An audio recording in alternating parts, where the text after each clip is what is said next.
Welcome to Clean Radio. I'm Andrew with my co-host Judah Friedman. Well, one of these days you'll say my name right. This is our 52nd show. Mazel tov. Right? And I still can't get your name right. That's true. You still can't get my name right. What would Freud say about that? I don't know. He'd say I was a narcissist and I don't care about you. That's probably true. And let's welcome our stations listening to us. Let's welcome KFWB News Talk 980, our flagship station. Let's welcome News Talk 760 KFMB San Diego. And our second week on in New York on AM 1600 WWRL. You could also hear us where, Andrew? On the internet, cleanradio.com. And you can listen to the live stream as well as watch it. We have live video. That's pretty cool, by the way. You know, I've realized, like, I still say that to some people sometimes, and they're like, "What do you mean?" Like, you could watch it. It's so new still. It's sort of fascinating. For you, I guess you just got your first computer, right? Yes, yeah, I did actually. Thanks to you. It was quite the gift, Andrew. Everybody else got Macs. I got a PC. That says a lot about me. I got everybody else an Apple. Yeah, me a PC. You're too kind. And but you know, I just want to say this. Somebody died this week, and you know, a very this is not a political show. We're a show about addiction, recovery, the life after. But I want to tell a quick story that happened, and about a few months ago, I was with my girlfriend in the Valley, and I was in a friend of hers' birthday party, and I see this guy walking out of the place, and I run after him, and I tap him on the back. I go, "Don't worry, I'm not here to," Right. And I go, and I really don't know. I go, "I'm a fellow conservative." It was Andrew Breitbart, and he ended up. We were speaking for about 10 minutes, and. He gave me his number. We exchanged pleasantries, and there's a program that we're doing together, you and I, with a nonprofit that we're trying to help the troops with. And he goes, anytime you need help with this program and you need help launching this program, you give me a call. And aside from everything, all I know is that he was, the niceness of this person when I met him, and it had a huge impact on me. We live in LA. It's that. To be nice, we don't put enough of a premium on that anymore. It's just being nice. Well, it's the town where you never hear no, right? Yeah. Everybody's scared to be honest. Right.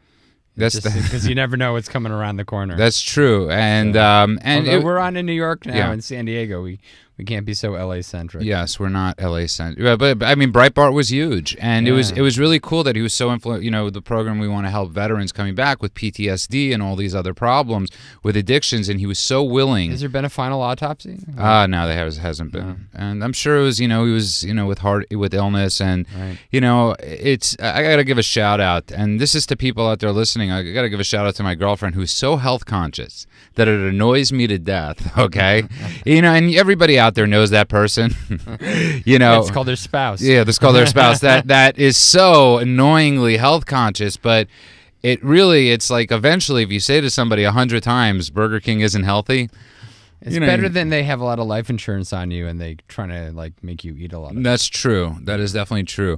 You are, definitely, yes. And you've been married a few times. So I have been married a few times. So we are a show about it. Like I said, we're a show about recovery and the life after. And surviving addiction and marriage. Yeah, surviving addiction and marriage. And to people out there listening, it's Sunday night. This is one of the roughest times. If things aren't going well, it's Monday. If you're, a lot of people out there are struggling with the economy, don't have jobs. It's still happening every year. I see normally there's like a peak after the holidays, but it's definitely this year. I've been doing this for 22 years, and what have you been doing for 22 years? Working in addiction and mental health. And, I just got a call right before the show from a friend of mine who's been struggling just over the last 2 years and just relapsed again out of nowhere, and, took that first drink after a little while of not having a drink and ended up losing all his luggage. And, he got drunk on the plane, lost his luggage, ended up in a bar away from his house. Missed his family. Missed his family, child custody, meeting. You know, it's just amazing how easy it is to slip. And you know what's amazing is he probably thought before he got on the plane, or even as he was picking up the first drink, he probably said to himself, "I'm only going to drink one." Of course, you know, I'm only going to smoke this one hit. I've been doing so well for so long. For so what long, could it possibly do? Right, and thinking, oh, I'm going to get this gift from my daughter. He probably had a gift for his kid or his daughter, or whatever. He probably had a gift. I'm going to make this trip great, and then one You're drink. Making this a fairy tale now. True, right, and but it's just and also just to like end up in your local bar. It's the humiliation of that, having to go back, right?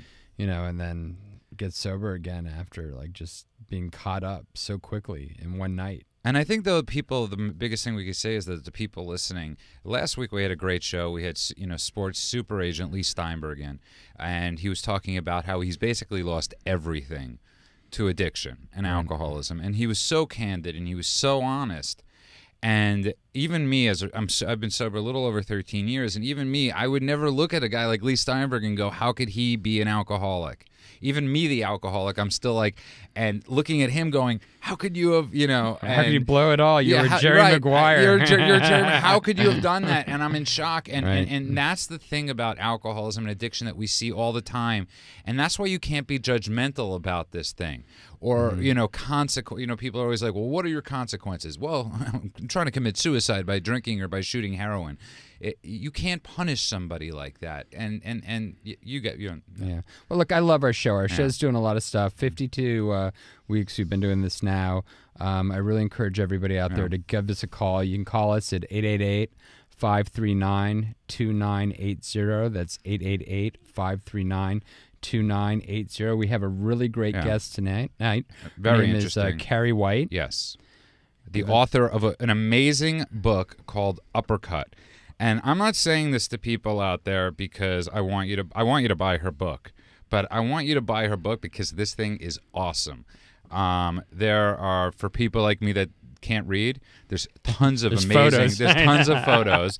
I wish they popped up because some of them really. You really wanted to scratch and sniff. Yeah, I do. If you see the pictures in this book with the beautiful people, you'd want to scratch and sniff too. Right. And I mean, just amazing. And the really cool thing is she's sober a little over 28 years, and I've heard her. She's got this amazing story. And it's really cool, this book, because I've never seen anything like it. Usually, a book is what happened, what it's like, and what it's like now, in a sense. But her pictures are showing this stuff from the time she was a baby to the time, basically, to now, and the transformation. And it's amazing. Let's welcome to the show author, hairstylist to everybody, agent. I'll just be undercutting what you do. That was a name for your book, Uppercut. I was undercutting. Carrie White, let's welcome her to KLEAN Radio. Hey, welcome. Thank you so much. You got to get a little closer. Thank you. I really appreciate the opportunity to be here and share about something I love more than anything, and that is recovery. I thought you were going to say Judah. And I'm a little offended. That is next week. That's the next book. And that'd be very short. Yeah, so tell people out there. It'd be a pop-up book. Tell people out there who you are, what you do. Well, I've been doing hair and had a beauty salon in Beverly Hills since I'm 20 years old. I started in 1966, and now I am 66. Actually, that's a 2-year-old joke. We did the math before. We did the math. Yeah. You don't look a day older, if that helps. Thank you. And I originally wanted to write my book because when I first came in, the town was so amazing and life was so full of possibilities, in the 60s and then the 70s got so wild and crazy and then I got sober and people would say, wow, I wish I was there. I wish I lived at that time. I mean, you'd give your keys and a $100 bill to a parking attendant on Sunset when you come out from after dinner. You get your car and you'd have a gram of Coke in the glove compartment. And nobody would believe. It's gone down in price. Yeah. Okay, but I want to talk about something very quickly before we were talking about this in the green room before the show, and you were saying about Coke that it's funny that you find a lot of people. What are they constantly saying to you now? oh, I didn't know. I hear cocaine is back. I'm like, according to the club I belong to, it's never decreased in membership. And, it's always prevalent. It's ancient. This disease is ancient. It kills families long before anyone dies. Right. It'll be here long after us. It kills countries, let alone neighborhoods. It's just, a real issue that nobody wanted to discuss until recently. We're very lucky that, we have the conversation open. I give a lot of kudos to Betty Ford, who showed that it wasn't just a male in the alley in a trench coat. I've seen Andrew get sad a few times. He was, you were really sad when Betty Ford died because she had a profound impact on you. Well, it's just, somebody that has the courage, that has that much power and has so much to lose by facing a social stigma. And I got into mental health pretty early in my life, working in mental health right out of graduate school, in graduate school even. And I went into mental health because I'd always see people were always so scared of it, and I never understood that. I looked around at all the different populations of people, and people that had mental health issues or substance abuse people, or people that had substance abuse problems, people who have this fear, this irrational fear of it. I think part of it is that they've seen it in their own family or with their friends, and they're so angry or so upset about it that it creates sort of an irrational response. That elephant we don't want to discuss. Yeah, no, people will easily walk by a drunk on the street and not think anything about it or be sort of horrified by it without thinking about the possibility that can happen to anyone in their family. To anyone. Yeah. I will say quickly that, as I was saying, I started my book. It was going to be about fashion and about the times and life before frequent flyers and credit cards and cell phones and all that stuff. But the subtext of my story is I was brought up mixing drinks for my mother and her boyfriends. I'm going to read the first page. Could you mind if I do that? Not at all. The first sentence in Carrie White's book is, "Honey, could you make Mommy and Johnny a little drinky poo?" That's pretty amazing. How old were you? 6. Wow. What was the drink? Bourbon and 7-Up. And then I started sipping it so it wouldn't spill on the tray, and then I started mixing one for myself. I was literally arrested for being drunk by the time I was 12, 11, at a party. That beats Judah. Yeah, that does. I was like the little mascot for a gangs. But like I say, the subtext of the story is rise, fall, rise, drugs and alcohol, and how it is a family disease that has been passed down in my family. I mean, I'm a firm believer you don't plant 2 peaches and get a pineapple. Both of my parents died of this disease. And my father, who I didn't know died, and my mother died of this disease in County General Hospital at 54. And they wrote on her death certificate that she died of pneumonia. Again, this is the 70s. Right. Did the doctors not know? Were they not talking about it? Did they ignore that? I mean, Janis Joplin had a heart attack. Ultimately, who doesn't? Oh, you're dead. Right. Your heart's not working. Nobody wanted. And so part of my energy in this book is to take the shame out of alcoholism. Yeah, because if we don't really dress it properly for what it is, then there's no real way to work on it. Well, the denial is not just with the alcoholic; it's with the universe. Right. Yeah. And that's again brings back to Betty Ford bringing this out and saying, this is about getting well. We need to talk about this. But of course, in the 70s, nobody saw their favorite movie star coming out of their 19th rehab. My mother didn't have, get to see, What was it back then? It was psych wards. You'd go, or there were sanitariums. Sanitariums. You would go dry out for. And lobotomies. Months. They would. Yeah. That's how I always thank God that I'm an alcoholic of this day and age. Yeah. Because I know if I was around in the 50s and the 40s, I would have been one flew over the cuckoo's nest. I would have been silent for the rest of my life. That's how they dealt with you. Yeah. And many times, in the mental illness. We're doing it now to some degree with prisons. I mean, we're using prisons to we have more people in prison than ever, in jail, and we're locking people up for drug offenses. Do you know Julia Negron? No, I don't actually. Okay, she needs to be a guest. I recognize the last name. Yes, you do, from Chuck Negron. Yeah. She was married to Chuck Negron. 3 Dog Night. But yes, and she is doing incredible work about jails.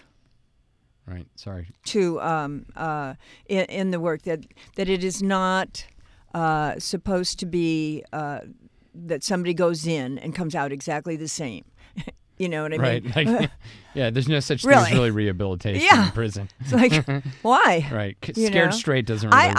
I personally, I don't know all that much about it, but what I do know is that I don't particularly excuse, a drunk, manslaughter or something. Yes, give them the same amount of time, but have something going on.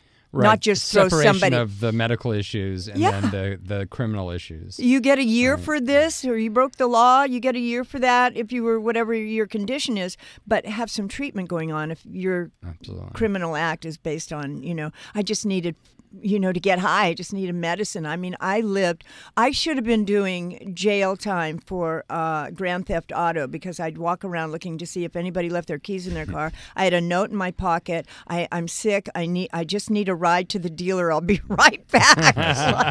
By the way, you're listening to Clean Radio Live. That's Clean Radio with a K. You could find us on Facebook at Clean Radio. You could also find the show cleanradio.com and actually watch us live. We're in the studio tonight with I don't even know how to introduce her because she's lived in this amazing life. You could also talk to Carrie White, and the number is 888-539-2980.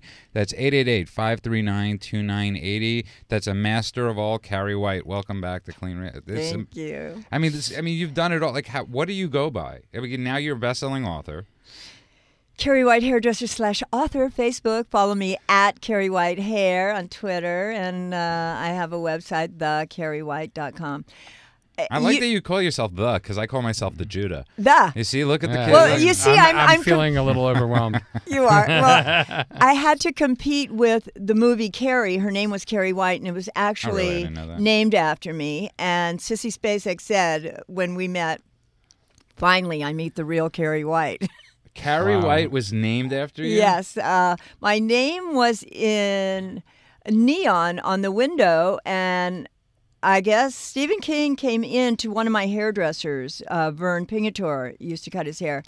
And he told me, they like your name. And Alan Carr, who's a very big producer, had gone to the premiere, and we were all at Mr. Chow's. It was like a big deal. And he said, I just saw a movie, and you're going to be infamous. I said, is that like famous? He said, not exactly. Well, we had Jerry Maguire on last week. Now we have Carrie on tonight. Now that's pretty cool, That's actually. pretty good. That's 2 weeks running. We're like... That's amazing. So, but you're not the basis. He didn't No, study you for not like at 2 all. weeks and go, He just gave I got he my just book, like I got my movie. So No. you never were covered in blood. No, and I And burned can't. down I the whole can't school. move things. I can't move things. He's actually So so you're Carrie White. No. That's really cool. So this was... It doesn't mean it was really. He just liked the Right, name. He right. didn't even know me. I didn't know him. He didn't see you with scissors and have a vision. No, So tell nothing us, like that. tell us a little about that your book's amazing. You just flip through it and it's Cher. It's everyone from the 60s, 70s, 80s, 90s. It's just And today. Somebody said on Amazon there was this note. Oh, there's so much name dropping. I mean, it is not Well, my you're a hairdresser. I'm in Hollywood. Hello, and this was a period of time when there weren't that many hairdressers, and I was the first female to break into this all-male field. So and you were a model as well. Well, yes, and I was. And if people want to look at the book, Playboy, Hubba, right? Hubba. The Hubba and, Hubba stuff. I don't know how to say it, Joe. Hubba, Hubba. Okay, Yeah. last time stop. Don't stop. The idea of hairdressing was plan B for me. I was going to be a actress, of course. I've just been acting like a hairdresser. Now I'm acting like an author. The period of time was very exciting. We didn't know anything. There was no internet. It wasn't a global world. I remember when I saw the first Japanese come into my neighborhood with Nikons on their neck. I'm like, what is that guy doing with a Nikon? It was like only famous photographers are supposed to. We didn't have cameras, and we had a brownie on the sink, and Right. and when somebody said, Gucci's coming to Beverly Hills to Rodeo, we were all like, what's a Gucci? What's a Gucci? Oh, it's an Italian store. It's very exciting. And then the Whiskey A Go-Go's coming. The Whiskey A Go-Go? What's a Whiskey A Go-Go? I don't know about. I can't wait. You know what I mean? And I used to hang on to Jim Morrison's ankle at the stage of the Whiskey A Go-Go. They were the house band, the Doors. Right. Yeah. This is pretty cool. I got to is say. pretty cool. And But if it's part of in your my other story, it's hand, not. excuse me, we are on Clean Radio. And in my other hand was a Black Russian. So I it thought you were was. going to So say. you really I thought you were going started. to say a Black Jimi so let's Hendrix. get in. Oh, so, no. so you were really into alcohol. That's really what kind of Since when I was arrested when I was 11 right. in a gang party across the tracks, and the cops came in and busted this party, and they said, "How old are you?" And I said, "I'm fine. How are you?" And they were like, "Wrong answer. You're coming with us." I got a message from my disease. You better be careful. They could take this away from you. Right. My Stop you from alcohol. drinking. My alcohol. Right. And I got that so loud and clear like a tattoo. And so I protected and served my disease until I got sober at 40. And it took me 6 hospitals to get clean. I never heard the message, truly, that it was a process, that there are steps, that you can do this. And it was just riveting to me that I ever got that miracle that I thought I could live without a drink or a drug, or that I would want to. Was it other drugs as well? Did you? Oh, I mean, please. You were doing any and everything. I was a science project. I mean, you went through a lot of phase. I mean, we were talking about how cocaine is in or out of Oh, yeah. style. Yeah, I mean, right. You've been through every. Yeah. Oh, every drink, every phase. drug. The Doors. I'm sure there was Right? psychedelics Are you involved. kidding? Right. I sound like I'm 90 psychedelics. Oh God, we used to get Osley's acid. We used to get Orange real stuff from Sunshine. Original, We yeah. used to get window panes, and Oh. then there was angel dust, and I don't know. We just and then all the time that was going on, there was never not a drink involved. It would be we're every kind of tequila there would be for 2 weeks, or then it was like every kind of Crevassier for 2 weeks. Oh, we're doing Muscat. Oh, we're doing eat the worm in the tequila. He must have more chemicals because he was eating the cactus. Right. Peyote, right? And then we mezcal. did peyote, and we go to Joshua Tree, and God, who just came into my salon, so darling, and bought my book was. Her name is Gretchen Parson, Graham Parsons' widow. Right. Yeah. We're just naming the names. Oh, we're just- Can I say something? They're part of your life. They're part of my life. Right. That's what. Yeah, Right. that's what. Back up. That's what I was going to say. Is that this one person was objecting and said, "Oh, she dropped so many names." I went to Pacoima Junior High. I was uprooted from Beverly Hills, taken to the Valley, where it was a dead end at that time, and I learned how to play castanets by a guy named Richard Valenzuela. Oh my goodness. I don't know who that is. That's Richie Valens. Oh Yeah, my Richie God! Valens. Yeah. Oh my God! And we used to do La Bamba, and we drive and cruise, the low riders. I mean, I'm from a place where they actually took their cars to Von Dutch to get pinstriped. Right. It was really like all I want still. Like buy a lot of my books so I can get a candy apple, something lowered. Pipes. I want pipes. By the way, you're listening to Clean Radio Live. The number here is 888-539-2980. That's 888-539-2980. We're in the studio tonight with Carrie. I don't know how to describe because she does everything white. And she's got this amazing book out called Uppercut. The Hollywood, highlights of my Hollywood life, and I mean, this is amazing stuff you got. I mean, this is like you're like the deep throat of Hollywood, of LA. I mean, the deep throat's a bad 1,000 pages. But I don't care what It you is say. a little bit like shampoo. I mean, or shampoo. Well, it yeah, is. better reference is Yeah. shampoo. I have big screen credits on that film. female Richard Gere. Let's Yeah. go with that. That was Character. Warren Beatty. Or Warren Beatty. I'm sorry. Yeah. See, Yes. this is as bad as you. You were do going that. with American Gigolo. Yeah, but I'm not calling That's- myself Yeah. the Andrew. the yet, Andrew. So. But yeah, but I mean, this is like I mean, it's It is a history book. Yeah, it is. And it's really about people say, "Oh, if you were so high, how can you remember all that?" Well, that's all I remember. I don't remember, Who knows what you don't remember that I was don't really know cool. who was running for what or what was going on. And now the thing that's really cool is because, I mean, people out there that are listening are going to say, well, it sounds like fun. And it's like, remember Eric Bogosian, who did an amazing play called Sex, Drugs, and Rock and Roll. One of my favorite things in it, he imitates who's supposedly like Keith Richards, and he's like talking about all the great times, and then he goes, kids don't use drugs. Although my best music was created when I was on drugs. Anybody out there, go get this thing called Sex, Drugs, and Rock and Roll. So what do you say to people that, I mean, your life your life was rich then. How much richer has your life been for the last 28 years?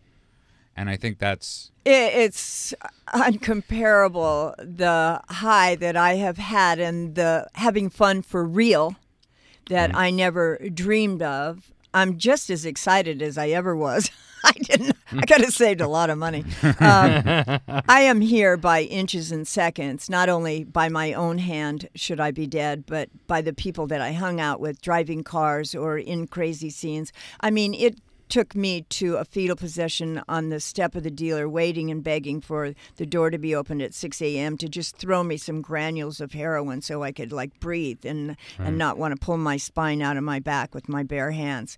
And the degrading demoralization is it's ridiculous.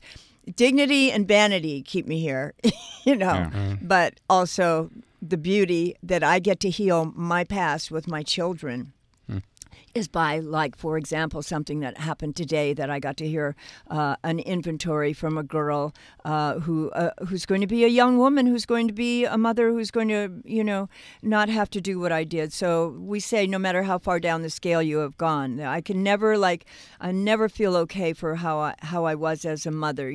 Follow me, here we go, whoop-de-doo, the party will never end. Just repairing and keeping my children and my grandchildren. We're gonna have to go out for a break in a second here. Judah, why don't you tell people how they can reach us? And when we come back, I really want to talk about how you overcame your addiction. Thank you. It's you're listening to Clean Radio Live. Give us a call at 888-539-2980. That's 888-539-2980. You can find us at cleanradio.com. That's clean with a K, or Facebook. Like us at Clean Radio. Like the Judah in specific. Andrew doesn't need your likings. You're listening to Clean Radio. The discussion continues.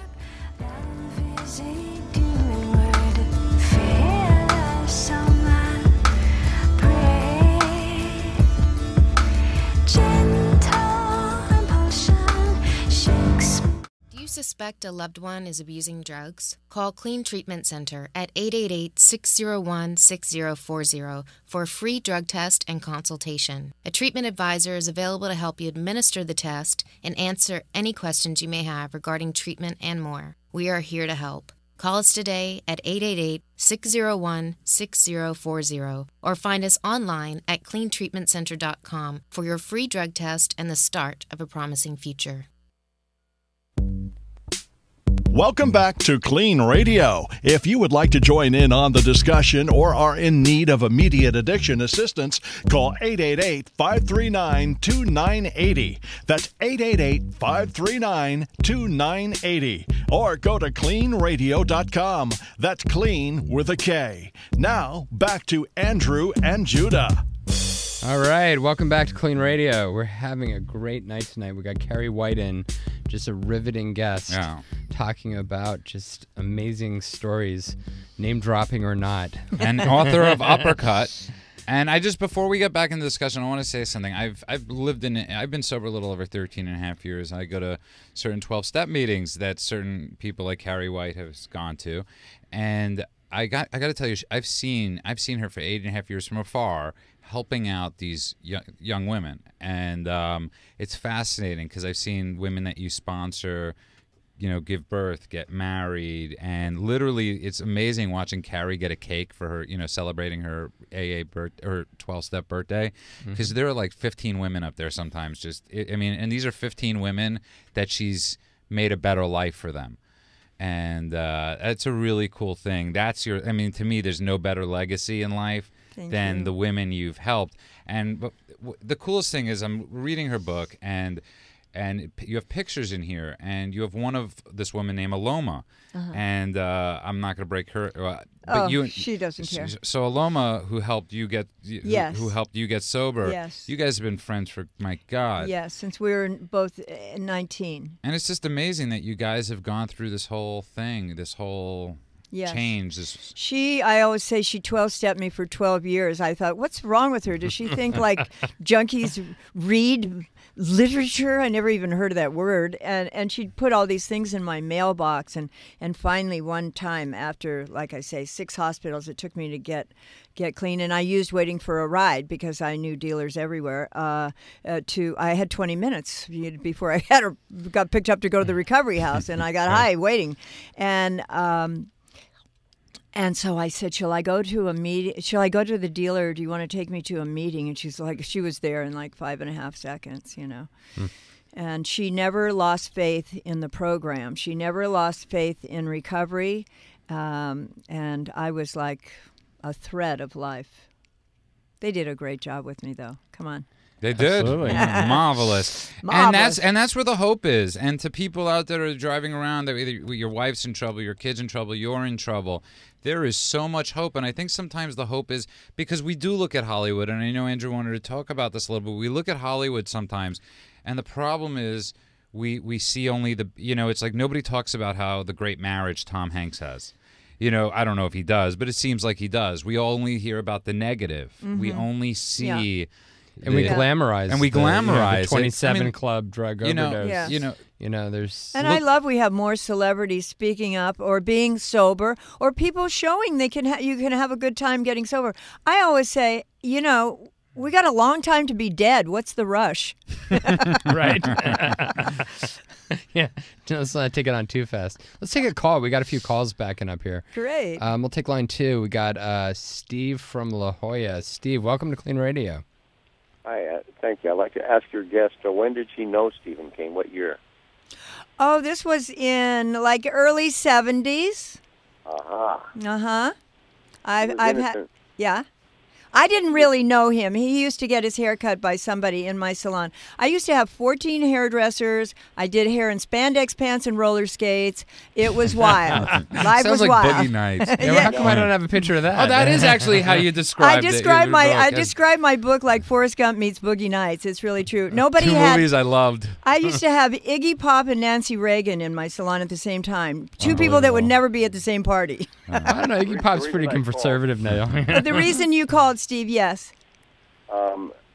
I guarantee you'll have you better put a pillow under your jaw when I give you this website.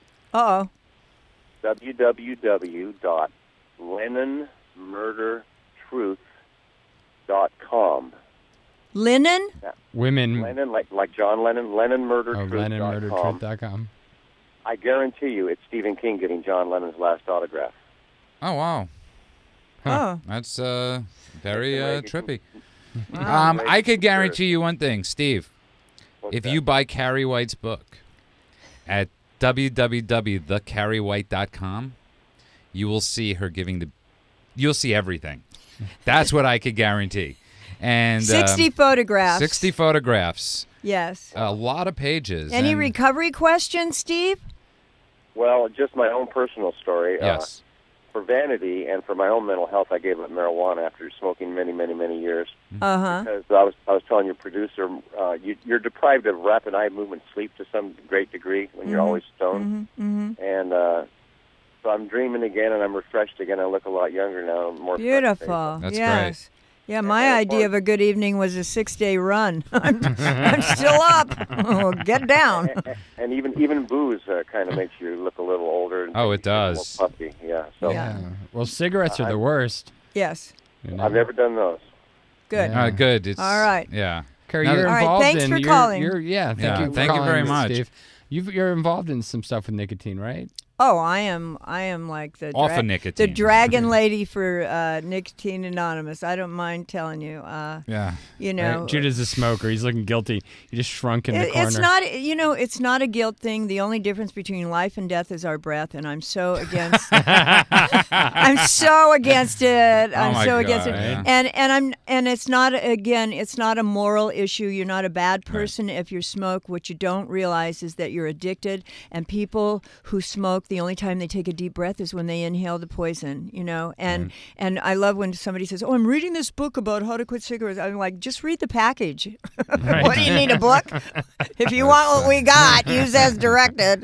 Oh God! All right. I never smoked. I've never understood it. It's like, no, but it is amazing. I smoked everything. I walked around the house. If it melted, I smoked it. But again, like I told somebody, I told somebody, and I go, oh, they go, who do we have on the air tonight? And they go, I go, Carrie White. They go, don't smoke next to her. And they're like, just don't stay away from the Nicotine Anonymous stuff. She'll get you. And I was like, well, I think we should do an intervention live here on the air and get. I swear, I think they should have treatment centers for withdrawing off nicotine. I agree. Can I tell you something? The hospitals are doing it though. Everybody's going. You have to go to nicotine patch. But I don't even believe in the nicotine patches. Nicotine Anonymous, they're like the Gestapo of getting off cigarettes. Chantix would be bad. All this patches. I'm waiting for the tiramisu tiramisu patch. Where's the tiramisu patch? What's your guys' opinion on Chantix? I don't like anything. Okay. It's all okay. Yeah. I'm just saying for myself, you're just having another way to inject something else you got to get rid of. Whatever. It kills whatever. more people than any I don't other care. drug. See, if everybody got clean off of drugs clean and with a K. alcohol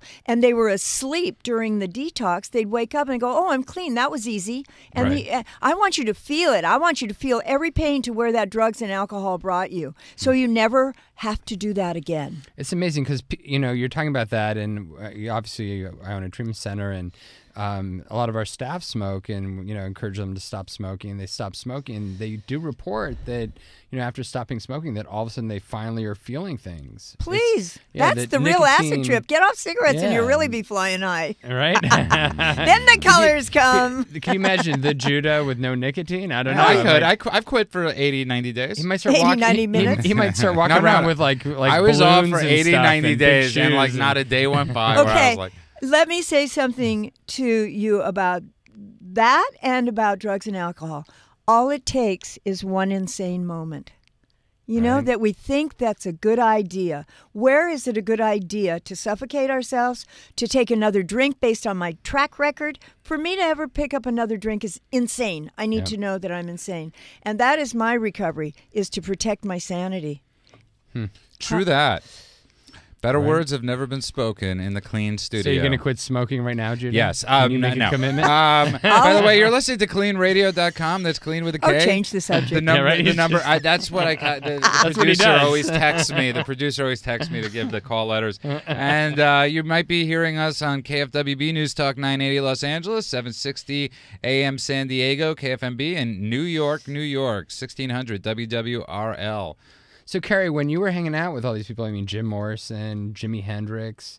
Who didn't die of old age, any Right, of those and, people. and they died. Like, did people talk about the fact that they OD'd? Was it something that, did people see it as I don't know a what concern? normal people said. You know what I Right? mean? Yeah. I mean, But in your circle, you knew in my them, circle, we just go like, oh, right? you know. Just- I mean, like I say, we did not see the results so prevalent as we do today. Today, kids are dropping like flies. The Yeah. designer drugs, mixing the pills, and people getting prescription pills, mixing all of them. Everybody's like, Well, I that's what thought people I don't was a realize scientist. that most people that overdose are doing more than one drug. I would be dead if Yeah. I wasn't so scared of drinking and a pill. I did not mix those two. I was always scared of that. Yeah, we had a physician that said that one original Quaalude and 2 shots of alcohol would kill you. Sure. And Well, that's Dorothy what- Kilgallen was a big message for me. She Right. had this pills and things, and I guess Marilyn Monroe, and now the pills that Judy everybody Garland, takes. it's, The it pills goes that on and people on. take now, they can't remember if they took them or not, and take another one, and they can Yep. go to,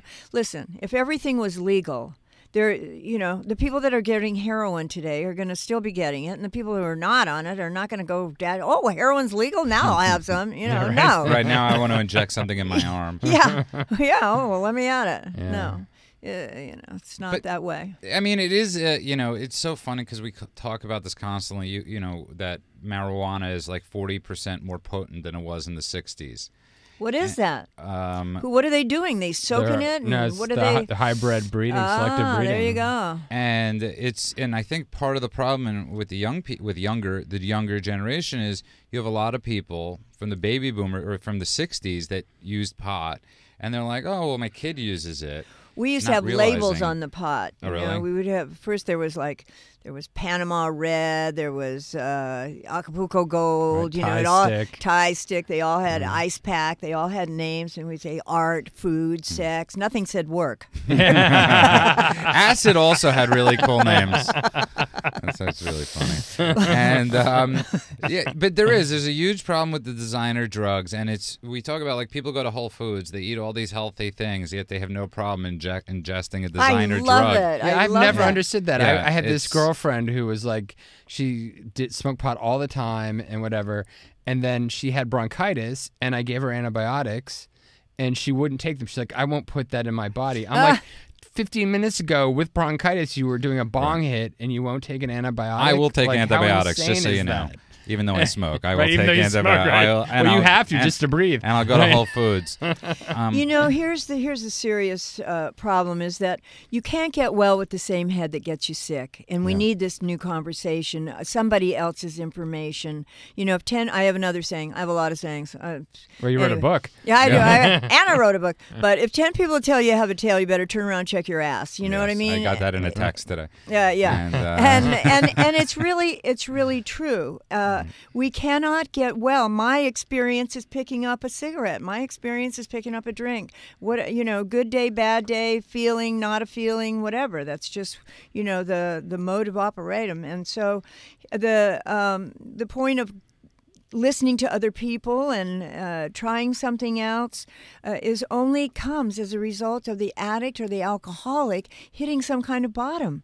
So, you get that it's your own truth. And I think we all know that we're alcoholics or addicts, and we just defend it to the public, but we know it to ourselves. I never understand when someone's like, oh my God, I'm an alcoholic. I'm like, why? What were you doing all day? They say, well, I never drank before 5. I'm like, well, sorry for you. You lost the whole day. Or when did you wake up? Because I always say that to when people. did you They're wake like, up? Right. people I constantly hear say, well, I wasn't a morning drinker. And I'm like, well, when did you wake up? 2 And they're in like, the afternoon. like 2 or 3. And I'm like, well, did you drink at 3 or 4? Yeah. Well, I'm like, that's your morning. And it's sort of fascinating because you've worked with so many, I'm sure you know, and to explain to people what a 4-step is in the 12 steps is you're doing an inventory, and you're basically taking an inventory of your life. You're saying what's got to stay and what's got to go. Yeah. And you hear these amazing stories. Oh, they're so beautiful. It's just beautiful. And it's like some of them are so funny, the work that people put in to actively drink and to actively use.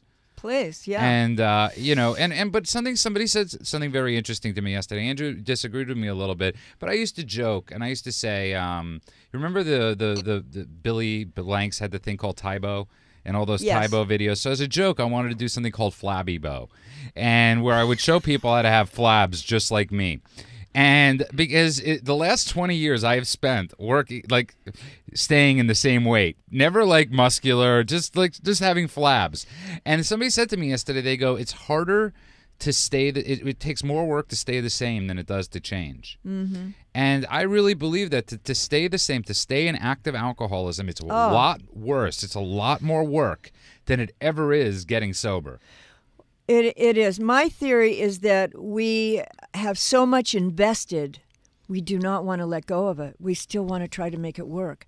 I don't want this to go. Well, I used to hold my mouth so that I couldn't vomit. But I do think there's brain chemistry that like you're in that compulsion and you have that drive and those cravings to use those drugs. And that. Right. And I think that when you're sober, all of a sudden you rediscover your life. Yes. And that's, you can't see that when you're using. And I love how we're so fussy once we're sober. I say, well, how come you didn't call me? I thought you were going to call me. Right. Oh, well, I thought it was a little, and were you shy with the dealer? Oh, it's 2. I don't want to call. Oh, yeah, hell no. I used to go hiking with some people, and they're like, we're going to go up to the top of that hill. And they're like, oh, there's no way we're going to the top of that hill. And I'm like, if there were drugs at the top of the hill 2 weeks ago, you would have ran up there. Now you don't want to walk up there. It's like, come on, let's go, Yeah. That's beautiful. Yeah. I was very blessed, though, that I had people that said that to me.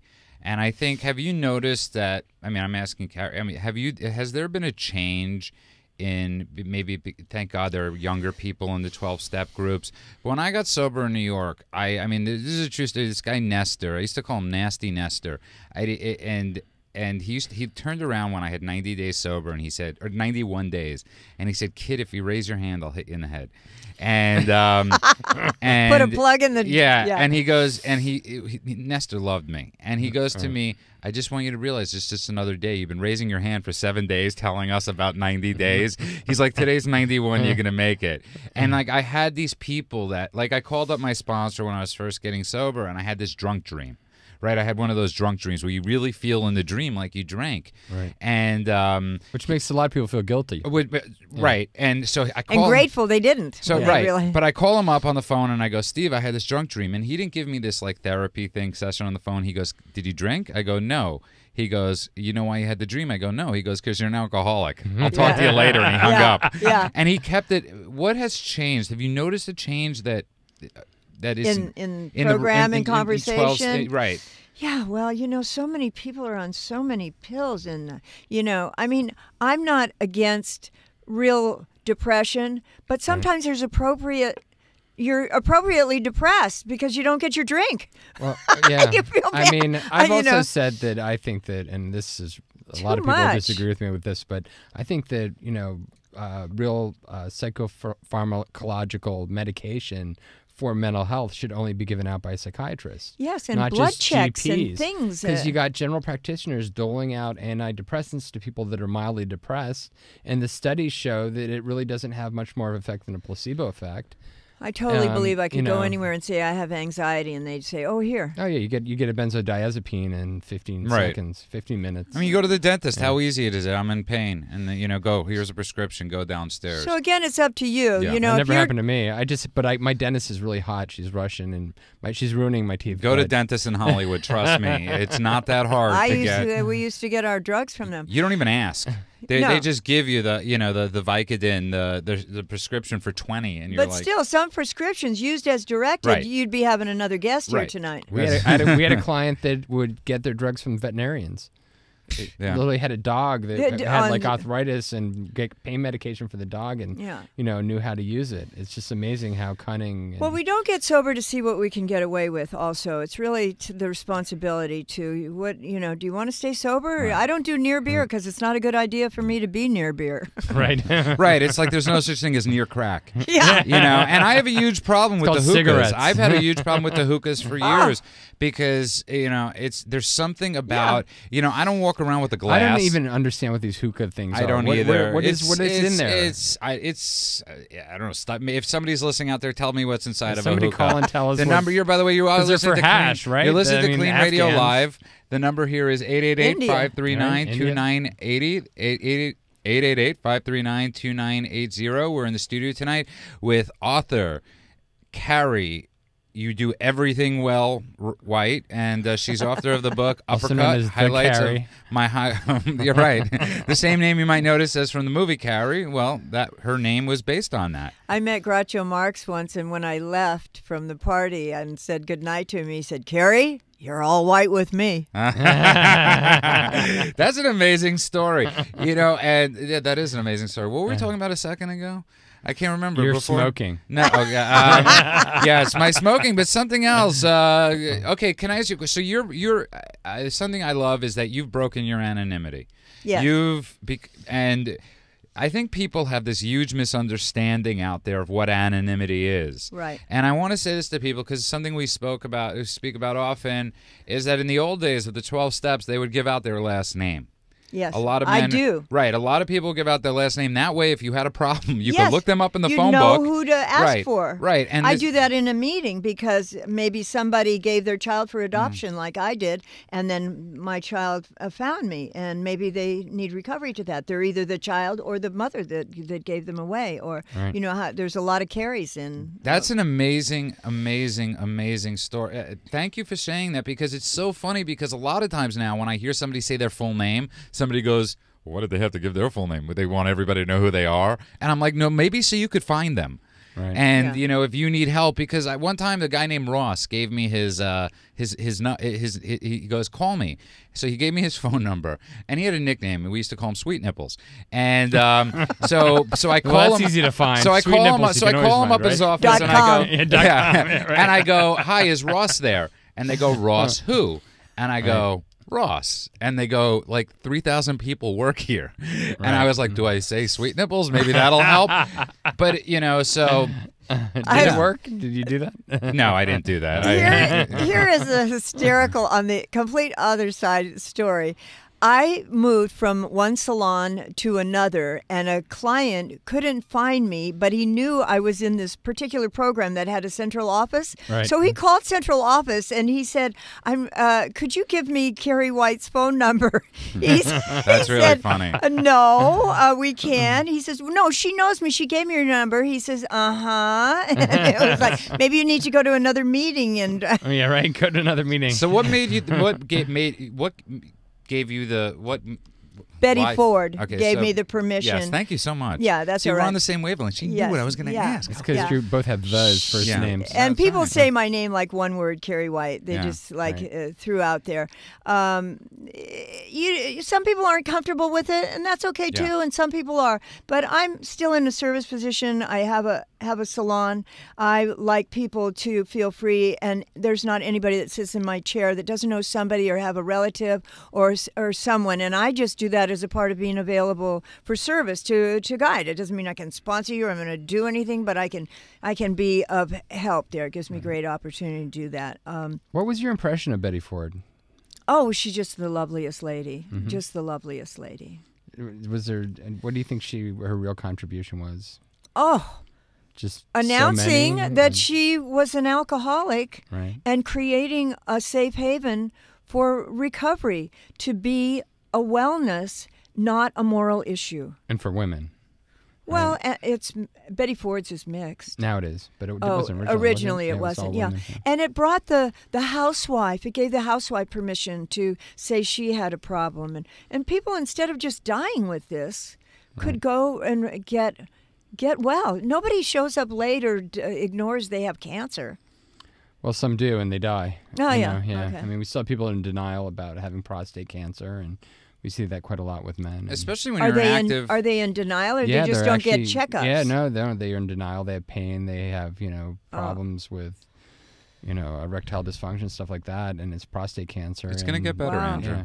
Yeah. They do have pills for you today. By the way, we do. This show really went fast, and I know, we're but in our I don't last, want to be mean to 4 somebody minutes because we made a promise. He has 30 seconds to come into the studio. We employ at KLEAN. We employ somebody that's not a drug addict because we want to be politically correct. Mm-hmm. We had to have one. But he's got constantly asking us questions. So, Brian, can you get your butt in here so you could ask your one question of the week? We ran out of time a little bit. So this is what because you know how.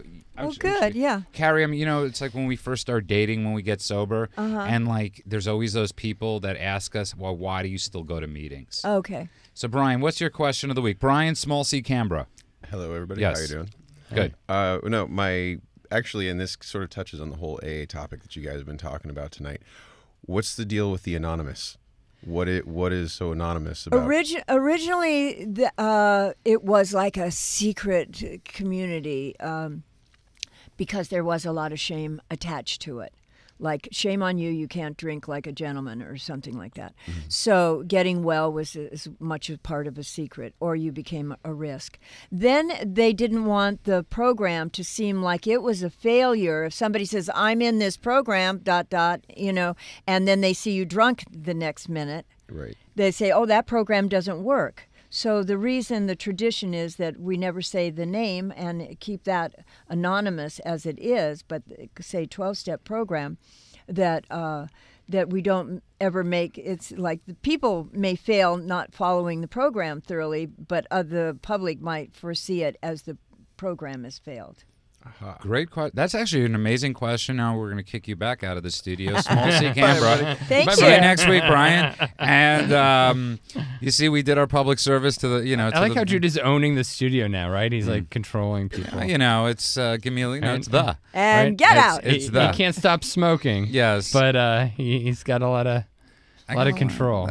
I haven't smoked. That's why I'm getting That's irritated. Judah. I'm like, get out of the It's an studio. hour, We Andy. have 3 Can't minutes to go. handle Okay, so Judah, call me. I Call will. me. I plan on it. I'm sending him now. over to your house for a month. I go to And, any length for Nicotine Anonymous. Oh, baby. Yeah. And where do people... Okay, so we're in the studio tonight. We're wrapping up the show on cleanradio.com. You'll be able to find the show again on Thursday on Facebook and at cleanradio.com. That's clean with a K. Carrie White, you got to get her book. This is absolutely an insane book. It's called Uppercut, Highlights of My Hollywood Life. I've had amazing letters of people saying you saved me from a relapse reading this book. So that makes my whole fantastic. efforts worthwhile. Where do people find this? Amazon, right? Amazon, Barnes & Noble. I mean, this is a real book. This is just like I really like cool. it's like it's a I'm real like book. looking at this. It's like 20 years in the You got to writing. realize Judah's only read 2 books. I so have. This is the third And, book he's I I ever have held. ADD. People read it in one sitting. I mean, There you go. And the pictures pictures are amazing. You know why I'm saying it's like a real book? It's like 20s. You know, it's like Simon and Schuster. Yeah, the Simon and Schuster. You're with the big boys. I mean, Carly Simon's father owns that company, right? And 1,000 pages has been cut, so every page you read, there's another page. And that's the second book that's probably going to be coming out pretty soon. And but the paperback's coming out June 12th. You got to get this book. Go to Amazon. Go to thecarriewhite.com. Kindle, ebook. Drop it in. Guaranteed that this is an amazing read. You could read it, and go to the bathroom. You could read this whole thing in one sitting. Wow. You want to sit in talk bed about that too, Judah. There's so many things you could get out of this book. You could get amorous. You could get sad. You could get happy. Yeah. You could get. You're gonna laugh and cry on the same page, and have hope at the end of reading. And I'm not just saying that. And we're in our last minute, so.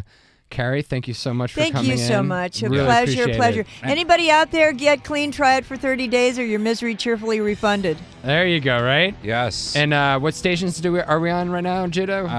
We're on News Talk 980. Our home. And 760 KFMB San Diego. AM 1600 WWRL New York, my hometown. The discussion continues at KLEANRadio.com. Do you suspect a loved one is abusing drugs? Call KLEAN Treatment Center at 888-601-6040 for a free drug test and consultation. A treatment advisor is available to help you administer the test and answer any questions you may have regarding treatment and more. We are here to help. Call us today at 888-601-6040 or find us online at cleantreatmentcenter.com for your free drug test and the start of a promising future.